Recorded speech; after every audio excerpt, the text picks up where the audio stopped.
para começar, o governo lançou nesta sexta-feira o novo PAC, retomando uma das bandeiras das gestões petistas anteriores.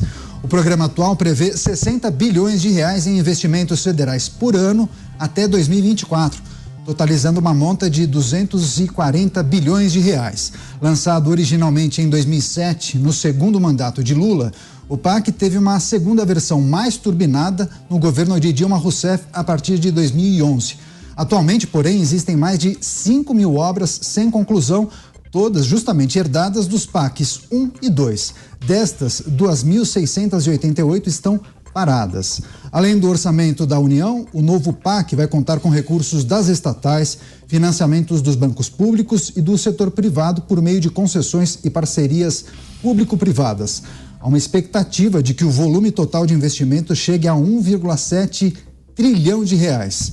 Em seu discurso no lançamento do Programa de Aceleração do Crescimento, Lula disse, eu abro aspas, hoje começa o meu governo. Até agora, o que nós fizemos foi reparar aquilo que tinha desandado, fecha aspas. O presidente também avisou que não vai poupar esforços para gastar com o programa e criticou a austeridade fiscal. Inclusive, a produção separou esse trecho. Vamos acompanhar.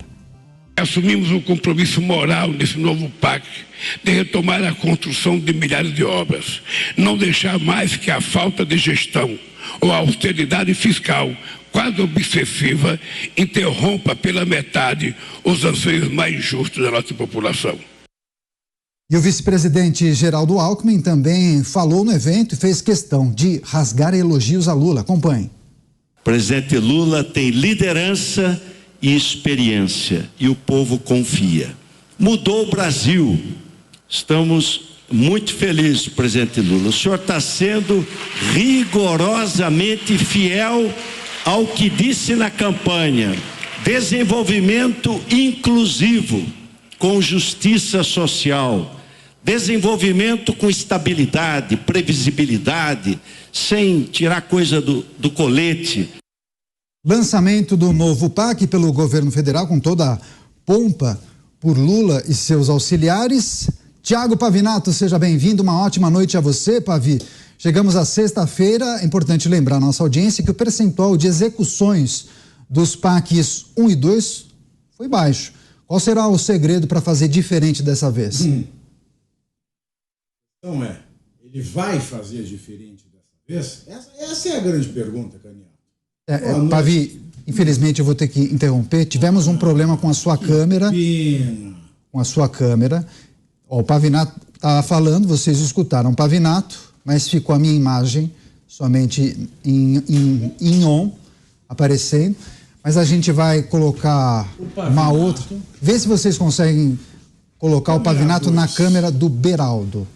É áudio? Tá bom. Então, estamos com um problema com a câmera e no áudio, mas não tem problema. A gente vai resolver, é só um ajuste com o áudio e o vídeo do Pavinato. A gente vai começar então com o Cristiano Beraldo. Beraldo, você acompanhou o noticiário durante todo o dia. Essa é uma notícia importante. O governo do PT aposta muito nessa nova versão do PAC, mas é importante a gente lembrar a nossa audiência que muitas das obras que serão tocadas por esse programa são justamente iniciativas que foram interrompidas em PACs anteriores. Qual será o segredo para fazer diferente dessa vez, hein, Beraldo?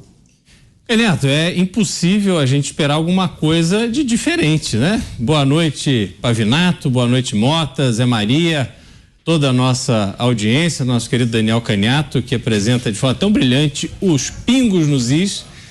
E, olha, se a gente prestar atenção no discurso de hoje, se a gente prestar atenção nos discursos anteriores, não só de lançamento, mas também dos discursos que justificavam o PAC porque era um programa tão importante, a gente vai ver que o foco do governo, dos governos do PT é sempre a obra. E a obra de infraestrutura num país como o Brasil, que é um país de 500 anos, mas extremamente carente de infraestrutura até hoje, e isso faz com que o Brasil seja um país absolutamente atrasado. É só a gente rodar nas nossas estradas federais, é só a gente acessar o Porto de Santos e tantos outros portos Brasil afora, a gente vê tudo aquilo que o governo deveria fazer para permitir o desenvolvimento E aí a gente vê, ou não foi feito, ou foi mal feito. O PAC, ele como tem o objetivo, a obra, porque aí a gente lembra tudo que aconteceu ali nos primeiros governos de Lula e Dilma, a gente sabe que o cheiro não é bom. E aí falam em 60 bilhões por ano, que me desculpem, para um país como o Brasil, do tamanho do Brasil, e sobretudo com as necessidades que o Brasil tem, 60 bilhões não é nada. Basta a gente lembrar que para uma votação do Congresso, que interessa ao governo, eles liberam 6 bi como se tivesse indo ali dando um dinheirinho para comprar pão na padaria da esquina. Então, é um programa que não está ancorado num projeto de país, num propósito de país. A gente tem, por exemplo, uma BR-470 em Santa Catarina, que até hoje não foi duplicada. A gente tem a BR-116 com lombadas, trechos de 40 km por hora. Como é que pode? A principal rodovia do Brasil, que deveria trazer eficiência para a logística brasileira, ter trechos até hoje você vai rodar 40 km por hora.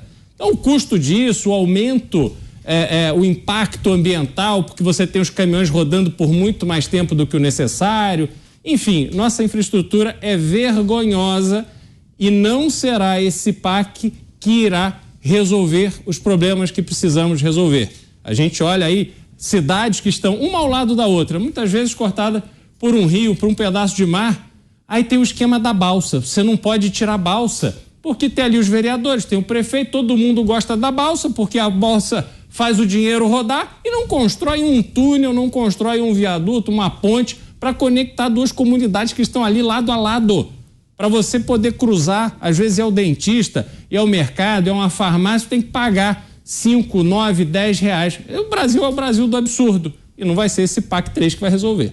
Pois é, PAC 3, a missão, vamos repercutir com todos os nossos comentaristas, agora sim, microfonado, com a câmera em ordem, tudo certo aqui. Tiago Pavinato, seja bem-vindo, uma ótima noite a você. Boa noite. Pavi, que avaliação é possível fazer do PAC versão 3? O problema é quando você lança um programa para acabar com obras que não foram concluídas por gestões anteriores do mesmo presidente ou do mesmo partido. Qual é a garantia que isso vai ser concluído? Tem umas coisas interessantes nessa questão, que eu lembro que no debate presidencial de 2022, boa noite agora, Caniato, meu querido Beraldo, Zé, meu amigo, Mota e toda a nossa audiência.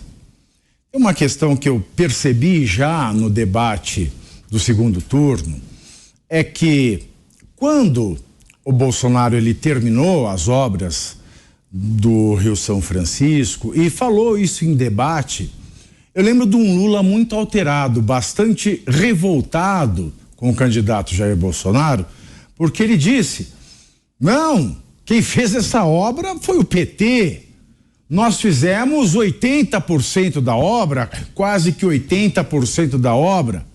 E aí eu pergunto, o PT ele teve 4, 8, 14 anos no poder.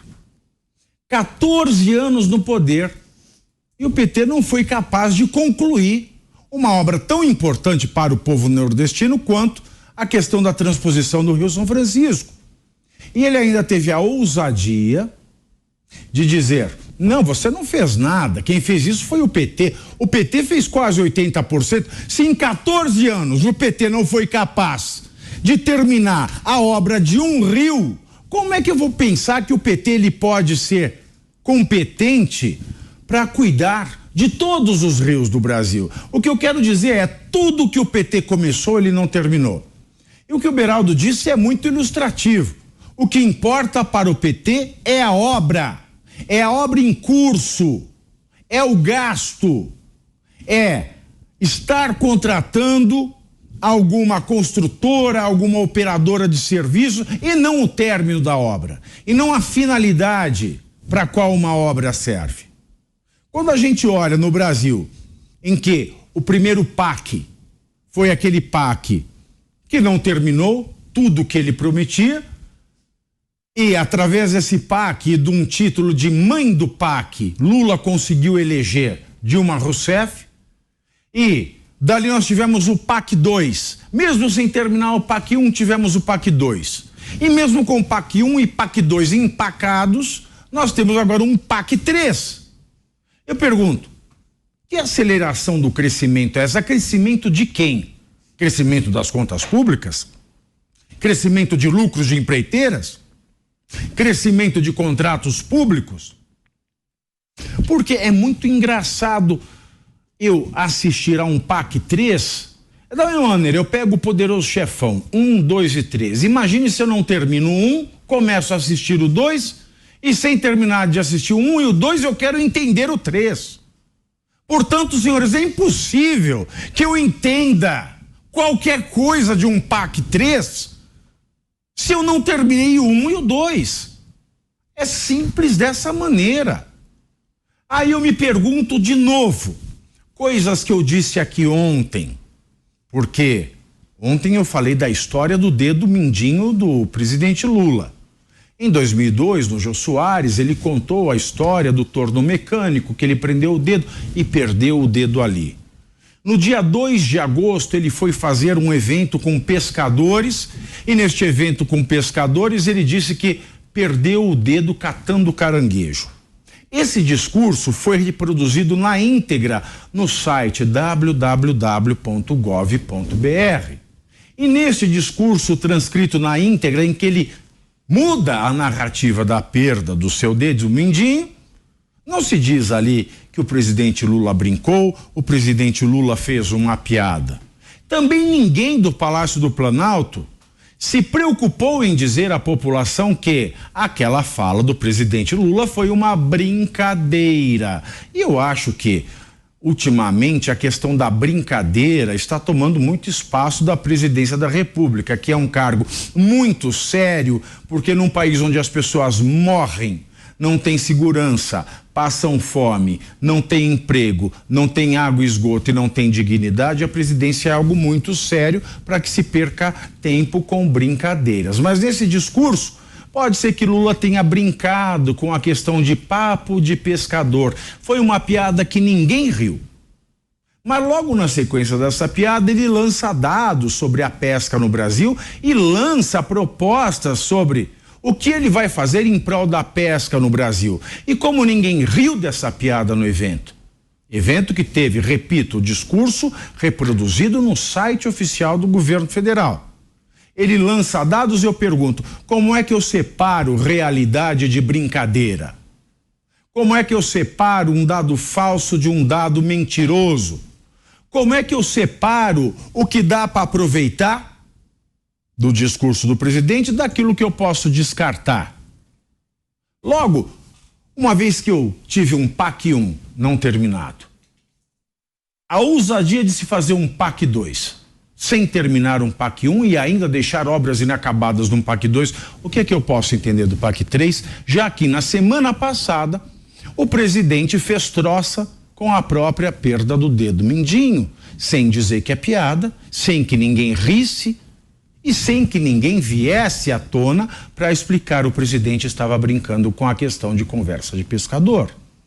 Logo eu pergunto, o que é piada, o que não é? O que é brincadeira, o que não é?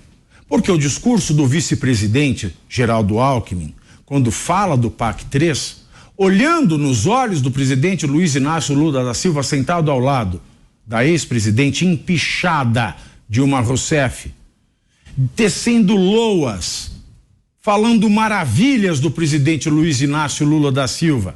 Ele que, à época em que concorria com Luiz Inácio Lula da Silva, o chamava dos nomes mais abjetos, imputava a ele os crimes mais inonimáveis. O que é brincadeira e o que é verdade nesses discursos? Nós podemos acreditar em alguma coisa porque, ao que me parece, esse governo está brincando com a cara do povo brasileiro. O que me leva a crer que o povo brasileiro deve mesmo ser muito brincalhão. E mais brincalhão ainda quando ele não tem o que comer, não tem onde trabalhar, não tem onde morar e não pode defecar num lugar em que ele aperte uma descarga e os excrementos sejam tratados. Falar em PAC 3, para mim, é falar em um final de um livro que sequer foi escrito. Lançamento do novo PAC em destaque aqui no programa Os Pingos nos Is. Vamos a Brasília. José Maria Trindade, claro que vai trazer as suas impressões acerca desse lançamento. Zé, chamou atenção também, até nós trouxemos um trecho da fala do presidente da República dizendo que não vai deixar que a austeridade fiscal quase obsessiva interrompa os projetos. Agora, qual é o recado? Faremos como for, mesmo que a gente tenha que andar fora da linha? A multiplicação do dinheiro, né? Quase 2 trilhões de reais, isso não existe. O programa tinha que ser chamado de Me Engana Que Eu Gosto. Boa noite, Daniel. Boa noite, Pavinato. Boa noite, Mota. Boa noite, Beraldo. E boa noite a você, que nos acompanha sempre aqui nos Pingos dos Is, e isso é muito importante aqui. Olha, o presidente Lula foi chamado até por aliados para dizer o seguinte: presidente, o governo está parado, não pode continuar assim. Isso me lembra muito um amigo meu, ex-porta-voz da presidência da República, que disse que no governo, o Carlos Chagas, que trabalhou aqui na Jovem Pan, ele disse que num determinado momento Costa e Silva, numa reunião de ministros, disse: olha, esse meu governo está tão ruim que até eu tenho vontade de falar mal dele. Parece que deu isso exatamente nesse governo. Lula chegou para os ministros e disse: olha, está tão parado e está tão ruim que eu vou começar a falar mal do governo. E foi o que ele fez. Ele, depois de 8 meses de governo, Lula disse que o governo vai começar agora. De janeiro para cá não valeu, vai começar agora, exatamente agora. E começa com este projeto. Na verdade, isso não é um programa de governo. Esta é uma estratégia de marketing e funcionou. A Dilma, chamada lá atrás, no que ele chama de primogênito, no PAC 1, de mãe do PAC, foi eleita presidente da República, exatamente diante desta fama que ela tomou de gestora, de supergestora, chamava as falas, ministros aqui na esplanada dos ministérios, como se presidente da República fosse. E aí ela pegou essa fama de gestora num PAC que não existiu. Não há no Brasil quem não conheça pelo menos uma obra, ou 2 ou 3, que estavam naquele PAC e que até hoje não foi concluída. O Tribunal de Contas da União mandou para o Congresso Nacional 14 mil obras paralisadas para serem incluídas no orçamento da União para conclusão, ou mesmo algumas suspensas por irregularidade. No governo passado de Jair Bolsonaro, em vez de anunciar um grande projeto de reinício de obras que não serão acabadas, a decisão foi concluir as obras que estavam paralisadas. Esse processo de iniciar obras é muito perigoso, porque é ali, no início da obra, exatamente na formação do projeto, que moram os 10%, que nascem as propinas, é o campo das propinas. Depois não, depois é continuidade, aí todos esquecem da obra. 14 mil obras paralisadas, segundo o Tribunal de Contas da União. Isso foi enviado ao Congresso para a formulação do Orçamento Geral da União. Então, assim, esse PAC é, na verdade, uma obra de ficção, uma peça de propaganda do governo. 2 trilhões de reais. Isso não existe. Esse dinheiro não existe. Ele foi inventado. Olha só, aí estão investimentos públicos, né? Muito pouco, na faixa de 5 bilhões, investimentos estatais, de bancos privados e bancos estatais, né? Da União, e a iniciativa privada, quer dizer, o governo chamando a iniciativa privada de governo, porque o PAC não é um projeto de governo, a iniciativa privada seria chamada a ser governo diante desse PAC. Ou seja, é um projeto de tentativa de mostrar que o governo está fazendo alguma coisa, ou seja, começando 8 meses depois. Pois é, PAC 3 em análise. Roberto Mota, diretamente do Rio de Janeiro. Mota, seja muito bem-vindo, uma ótima noite a você. Como bem destacou o Zé Maria, Lula falou que o governo dele começou agora, mas espera aí. É importante lembrar que o governo dele começou ainda na gestão de Jair Bolsonaro, quando o grupo de transição articulou a aprovação daquela PEC da transição. É importante a gente destacar isso. Agora, queria naturalmente escutar de você, se você entende que um projeto como esse tem a capacidade de ser um indutor do crescimento da economia. Não tem nenhuma capacidade. Boa noite, Daniel. Boa noite, meus colegas. Boa noite, nossa querida audiência. Aparentemente, PAC significa Programa de Aceleração do Crescimento. É quase uma piada a gente ouvir isso em pleno século XXI. Todo mundo já sabe que o melhor programa para acelerar o crescimento se chama liberdade econômica. É preciso deixar que as pessoas trabalhem em paz e guardem para si os frutos desse trabalho. É preciso deixar que as empresas funcionem em paz, sem ter que gastar um esforço enorme só para lidar com a burocracia do Estado. O Brasil tem uma das maiores cargas tributárias do mundo. Parece que vai aumentar. O Brasil é campeão mundial em horas gastas pelas empresas só para calcular os impostos. O Brasil é campeão mundial em insegurança jurídica. Eu não preciso dizer isso aqui no programa, né? Ninguém sabe ao certo qual é a lei que está valendo hoje e qual é a interpretação que vai ser dada a ela. Tudo isso tem sido acelerado nos últimos 6 meses. É o programa de aceleração rumo ao caos. Certo, ainda sobre o lançamento do PAC, o presidente Lula compartilhou uma foto ao lado da ex-presidente Dilma Rousseff no lançamento do PAC. Na legenda ele chamou Dilma de mãe do primogênito. A ex-presidente coordenou a primeira versão do programa quando chefiou a Casa Civil em governos anteriores de Lula. Na época, Lula apelidou a então ministra de mãe do PAC. Cristiano Beraldo, Lula tenta, de certa maneira, enaltecer Dilma Rousseff, mas as lembranças de Dilma como gestora não são muito boas, né? A Dilma não estava morando em Xangai? Ela não foi contratada lá por $200 mil por mês para morar em Xangai? E agora está aí no evento no Rio de Janeiro. Aliás, eu estive no Rio de Janeiro ontem, a cidade completamente bagunçada, comitiva para lá, comitiva para cá, enchendo a paciência do carioca para isso, para ter esse grande evento com Dilma Rousseff, a mãe do PAC, que, como disse Pavinato, não acabou, está aí até hoje, cheio de pendências.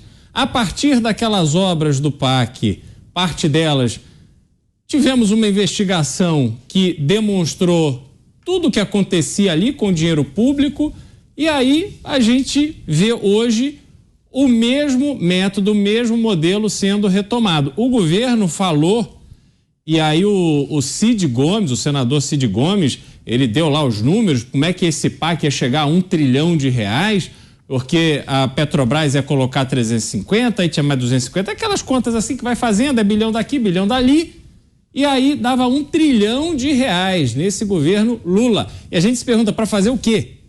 Qual é o propósito da Petrobras? Fala-se em privatização da Petrobras, porque temos um problema grave de fornecimento de combustível, falta de competitividade das refinarias brasileiras, falta de infraestrutura portuária para estimular a importação de combustível do mercado internacional e, de alguma forma, criar alguma concorrência interna. Temos vários gargalos. Agora, será que o dinheiro vai ser investido para isso? A gente sabe que não, ainda mais usando Dilma Rousseff como referência.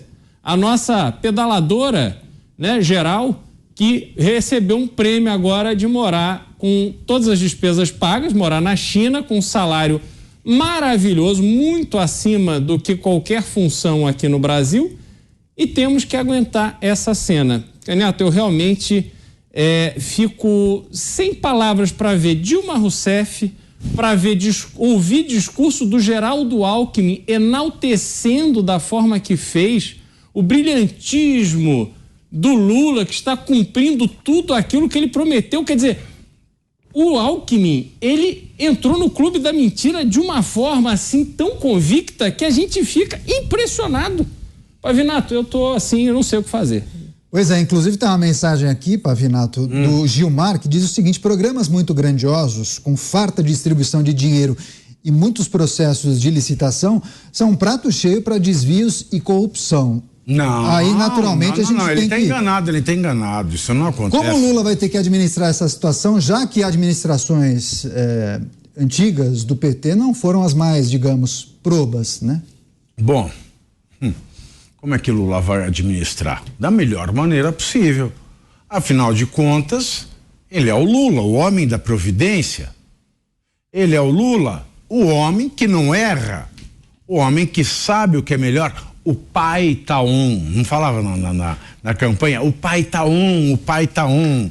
Eu queria saber que pai é esse. Esse é um pai que abandona uma mulher grávida, por quê? Uma mulher grávida abandonada pelo progenitor não deixa de ser pai. Ele só deixa a mulher e filhos ausentes. Porque foi o que ele fez. Quando ele falou, olha, a Dilma é mãe do PAC. Deu no pé. Deixou a mãe do PAC com o PAC sem ser parido. E abandonou. E a mãe também não fez questão nenhuma. A mãe, sabe o que ela fez? A mãe abortou o PAC. Agora, a mulher que aborta, senhores, não é mãe. Mãe é mulher que dá à luz. E dar à luz é parir um ser humano vivo, que respira. Portanto, se o PAC 1 foi interrompido, o Lula pode ser o pai de um PAC que deu o pé, deixou a mãe sozinha e a mãe decidiu abortar. E aí depois, numa produção independente, ela faz o PAC 2. Mas ela também não vira mãe, porque ela aborta o PAC 2. Então essa questão de mãe do PAC, pai do PAC, PAC-man, Paquistão, Paquita... Não, eu sei que este PAC é uma grande enganação. É uma grande enganação porque é um sorvedouro de dinheiro público. Totalmente um sorvedor de dinheiro público. Porque se o PAC prestasse, não haveria PAC 2 antes de PAC 1. Não haveria PAC 3 antes de PAC 2, que só existiria antes do PAC 1. E quando Lula enaltece a figura da Dilma como mãe do PAC, mesmo não sendo ela mãe de coisíssima nenhuma, além de ser mãe da filha que ela tem, ele, na verdade, enaltece o seu legado. Porque o Lula, ele é autocentrado demais para reconhecer grandiosidade a alguém, sem que esse alguém tenha a ver com a sua própria credibilidade. E uma vez que o PAC 2 foi uma excrescência do aborto do PAC 1, ele não poderia deixar de lembrar que, olha, Dilma, você é a mãe do PAC. Você é que não pariu o Mateus e não o embalou. Logo, isso tudo é um grande teatro, uma grande cena para enganar mais uma vez o brasileiro incauto, que não sabe mensurar que o PAC 1 foi abortado, que o PAC 2 foi abortado e que o PAC 3 também vai ser abortado se não for uma gravidez imaginária.